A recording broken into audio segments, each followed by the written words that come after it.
Gadwal MLA బండ్ల కృష్ణమోహన్ అన్న అధికార party కండువా కప్పుకొని 2 వాష్లు కూడా చేసిండో లేదు. మళ్ళా అప్పుడే పాడేసిన పాత కండువాను కప్పుకుండు కదా. ఇక అదే తొవ్వల ఇంకో నలుగురు ఉన్నారనే వార్తలు గుప్పుమనే వరకు కాంగ్రెస్ లీడర్లు నష్ట నివారణ చర్యల కోసం రంగంలోకి దిగిర్రట. బీఆర్ఎస్ ఎమ్మెల్యేలు పోయిన తొవ్వలనే వాపస్ వస్తారు కదా. బండ్ల కృష్ణ ఇంకా పొంటి ఇంకో నలుగురు కూడా వచ్చేటట్టున్నారనే గుసగుసలు సైలెన్సర్ పాడిన బండి పొగలేకనే గుప్పుమనే వరకలా గుబులు పుచ్చుకుందట అధికార పార్టీ లీడర్లకు. ఎందుకు పోతుర్రు, ఏం తక్కువైందని అలిగిర్రు. అలా కావాల్సింది ఏందో అరుచుకొని వస్తామని మంత్రులు రంగంలోకి దిగిర్రు. ఈయన బండ్ల కృష్ణ ఇంటికి పోయిండు మంత్రి జూపల్లి సారు. నెల తిరగక ముందే అలిపోవడైందే బండ్లన్న. మళ్ళోసారి ఆలోచన చేసుకో, మనదే అధికారంలో ఉన్న పార్టీ ప్రతిపక్షంలో ఉంటే ఏముంటది, ఇషారం చేసుకోనరా ఏం కాదు అని చెప్పిపోయిండట. సరే అన్న ఆలోచన చేసుకొని చెప్తానన్నాడట బండ్లన్న.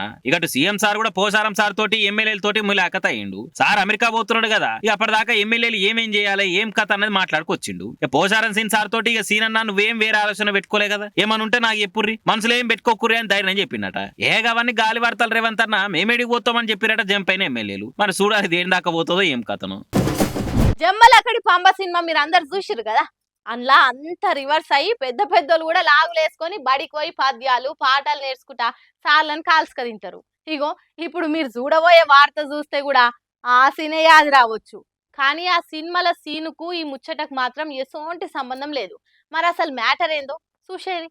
వీళ్ళే రిటైర్ ఏజ్ కు దగ్గరకు వచ్చిన సార లెక్క ఉన్నారు. వీళ్ళు బ్యాగులు వేసుకొని బడికాడికి వచ్చి బెత్తం దెబ్బలు తింటురేంది. అచ్చం చిన్న పోరా లెక్కనే ఆయన ఊలో కొడుతుంటే అబ్బా సార్ సార్ సార్ వద్దు సార్, ఓయే సార్ కొట్టకూడదు సార్ అన్నట్టు వేసి బ్యాగ్ పొంటి వాతలు తేలంగా అంటించుకొని పోతున్నారు. మరి ఏదైనా సినిమా షూటింగ్ ఏంది అని అనుకునేరు. అస్సలు కాదు. ఆ దెబ్బలు తింటున్న వాళ్ళ ఐఏఎస్లు, పోలీస్ ఆఫీసర్లు, డాక్టర్లు, పెద్ద పెద్ద లాయర్లు, హెడ్ మాస్టర్లు, టీచర్లు, బిజినెస్ మెన్లు, సీఈఓలు అందరు ఉన్నారట. అయితే వీళ్ళంతా చిన్న ఉన్నప్పుడు ఇదే బలే చదువుకున్నారట. పెద్ద అయినాక ఏనో కలిసి మాట మాట్లాడుకుంటా అన్ని అడ్జేసుకొని మళ్ళా అప్పటి రోజులు రావురా అని అనుకున్నారట. ఇక రోజులు వెనుకకు రాకుండా జ్ఞాపకాలు అయితే మళ్ళీ చేసుకోవచ్చు కదా అని ఈ ఉపాయం చేసిర్రు. అందరూ వాట్సాప్ గ్రూప్ పెట్టుకొని ఓ తారీఖు అనుకొని యూనిఫామ్లు కుట్టించుకొని బ్యాగులు వేసుకొని వాళ్ళు చదివిన బడికి వచ్చిర్రు. ఇక అప్పుడు ప్రిన్సిపాల్ తోనే ఇట్లా బెత్తంతో కొట్టించుకుంటా వీడియోలు కూడా తీసుకొని మురిసిపోయిర్రు. కానీ అందరి లెక్క రీయూనియన్ అనో గెట్ టుగెదర్ అనో పెట్టుకొని మంచిగా సూటు బుట్ వేసుకొని స్టేజ్ మీద ఎక్కి స్పీచ్లు దంచి సార్లకు సన్మానాలు చేసి ఇట్లా రొటీన్ కాకుండా ఇంత వెరైటీగా చేసిర్రు అని అనుకుంటా కామెంట్ చేయబట్టి ఇలా సంబరాన్ని చూసిన నేడు జనాలు.